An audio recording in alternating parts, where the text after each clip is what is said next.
Iniciamos Agenda Climática con el Protocolo de Kioto, el primer tratado internacional de reducción de gases de efecto invernadero que cumplió esta semana 10 años desde su entrada en vigor y ha logrado desde entonces una reducción de 22,6% en las emisiones de gases de efecto invernadero con respecto a los niveles de 1990 en 37 países industrializados y la Unión Europea.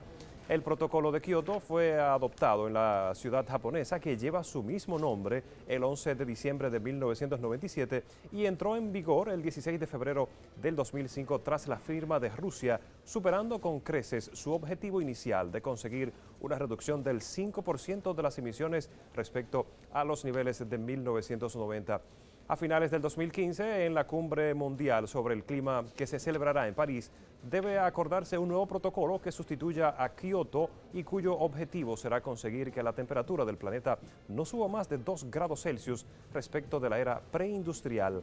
Las metas del protocolo de Kioto cubren las emisiones de 6 gases de efecto invernadero: el dióxido de carbono, el metano, el óxido nitroso, hidrofluoro, también carbonos, perfluorocarbonos y también el hexafluoro de azufre.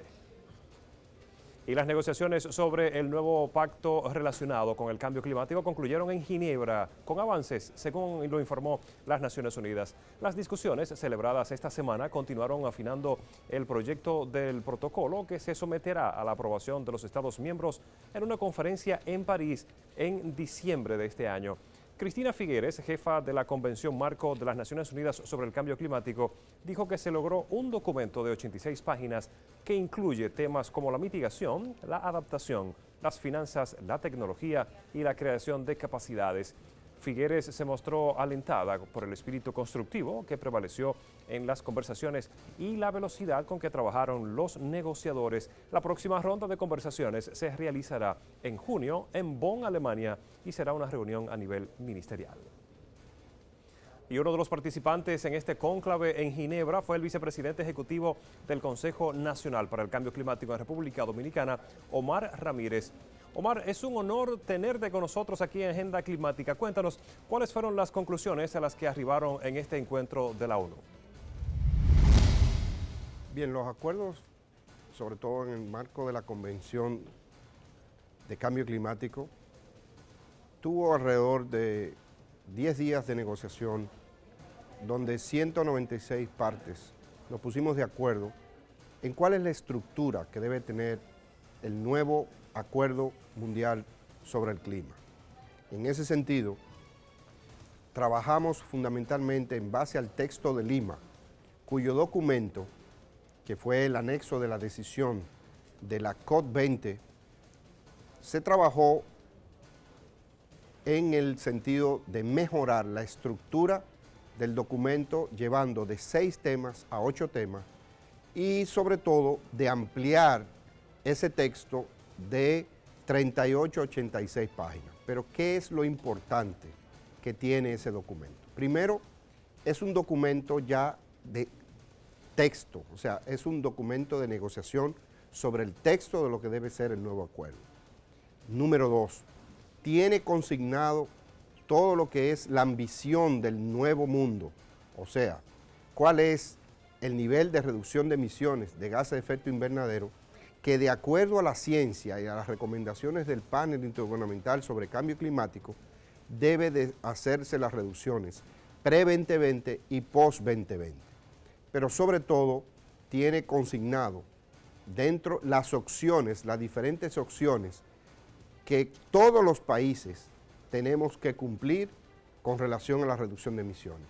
Si ustedes se dan cuenta, el protocolo de Kioto es aplicable solamente a 37 países, que son las economías más desarrolladas del planeta. Sin embargo, este nuevo acuerdo va a tener la diferencia de que las 196 partes vamos a tener una corresponsabilidad en lo que es la reducción de emisiones de gases de efecto invernadero. Y también va a tener el elemento muy importante de que el Fondo Verde del Clima va a servir como mecanismo financiero para alcanzar las metas de reducción de emisiones.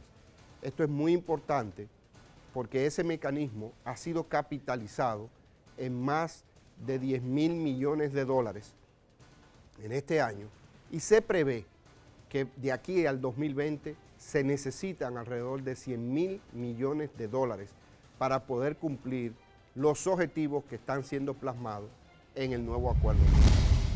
Bien, Omar, a propósito de este tema, esta semana se cumplieron 10 años de la ratificación del Protocolo de Kioto. ¿Qué ha significado este acuerdo para República Dominicana? ¿En qué nos ha beneficiado? República Dominicana, como país en vías de desarrollo, de acuerdo al nuevo esquema, va a tener responsabilidades de reducción de emisiones.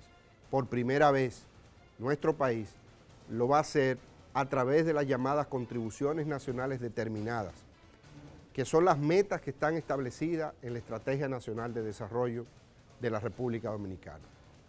Pero también venimos trabajando lo que es el Protocolo de Kioto, o sea, el segundo periodo de compromiso va a ser ratificado por nuestro Congreso y ya el presidente de la República, el licenciado Danilo Medina Sánchez, va a remitir a las cámaras lo que es el instrumento que va a ser ratificado para el segundo periodo de compromiso. El Protocolo de Kioto y su aplicabilidad fue de manera voluntaria, teniendo prácticamente al día de hoy unos 14 proyectos registrados y más de 40 proyectos que están precisamente en vía de ser registrados, o sea, en validación, para que nosotros podamos cumplir con la meta de reducción de emisiones. Es bueno señalar que nuestro país tiene una huella de carbono per cápita de 3.6 toneladas.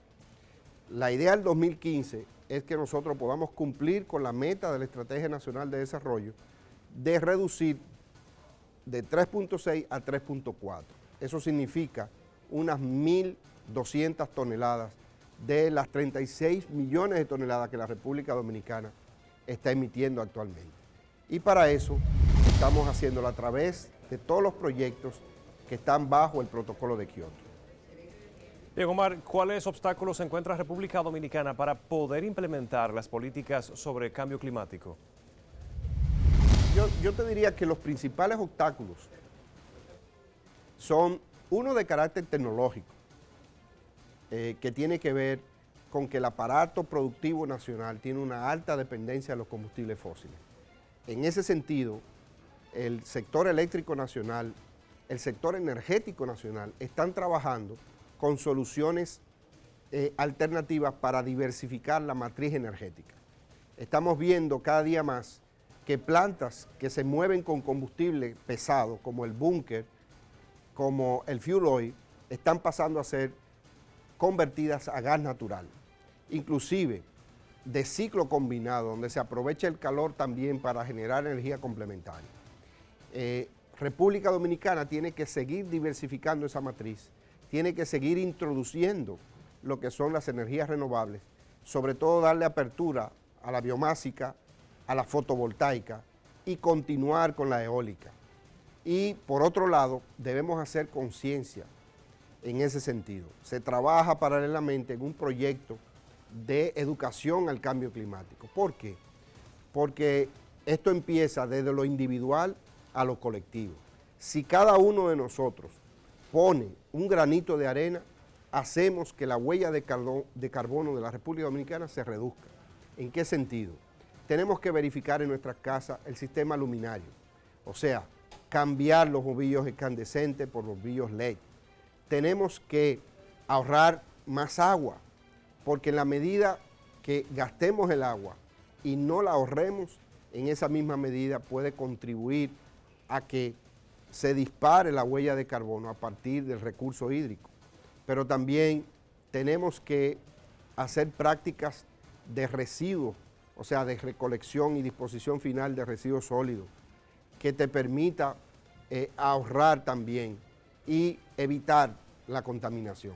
O sea, hay muchos pasos que podemos dar en lo individual que pueden contribuir de manera colectiva a reducir la huella de carbono de la República Dominicana. Bien, Omar, muchas gracias por acompañarnos aquí en Agenda Climática, hablándonos sobre las nuevas negociaciones acerca del cambio climático a nivel mundial.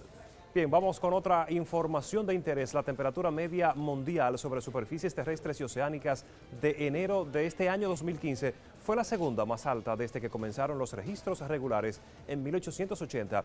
La temperatura global de la superficie terrestre en enero también fue la segunda más alta de la historia en el primer mes del año, mientras que la temperatura global de la superficie del océano fue la tercera más alta según el informe de la NOAA. Esta es la Agencia Meteorológica de Estados Unidos. En concreto, durante enero la temperatura media mundial a través de superficies terrestres y oceánicas fue de 0,77 grados Celsius por encima del promedio del siglo XX. Este fue el segundo enero más cálido entre 1880 y 2015. El récord se produjo en el 2007 con 0,86 grados por encima del promedio.